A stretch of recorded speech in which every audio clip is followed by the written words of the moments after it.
బిగించబడిన నెల, గతించిన 5 నెలలు ఏ బంధకాలలో బిగించబడ్డావో, ఏ శ్రమలో సంఖ్యలు వేయించబడ్డావో, ఎటువంటి అనారోగ్య పరిస్థితులు కూడా నువ్వు నడిచావో, ఏ విధమైన అవమానాలు ఏదో నిన్ను చుట్టుముట్టినాయో, ఏ విధమైన తెగులు నిన్ను ఆవరించినాయో, ఎక్కడ అడుగు పెడితే అక్కడ నీకు అపజయం ఎదురైందేమో, నష్టం ఎదురైందేమో, కష్టం ఎదురైందేమో, అయితే యేసు శక్తి కలిగిన నామం నీకు తెలియపరుస్తున్న మాట ఏంటనగా ఈ నెల నీవు అద్భుతం చూడబోతున్నావు.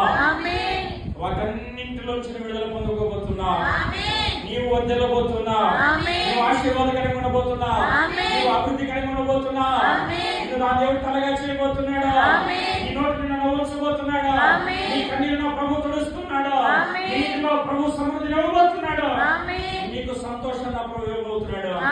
దేవునికి స్తోత్రం.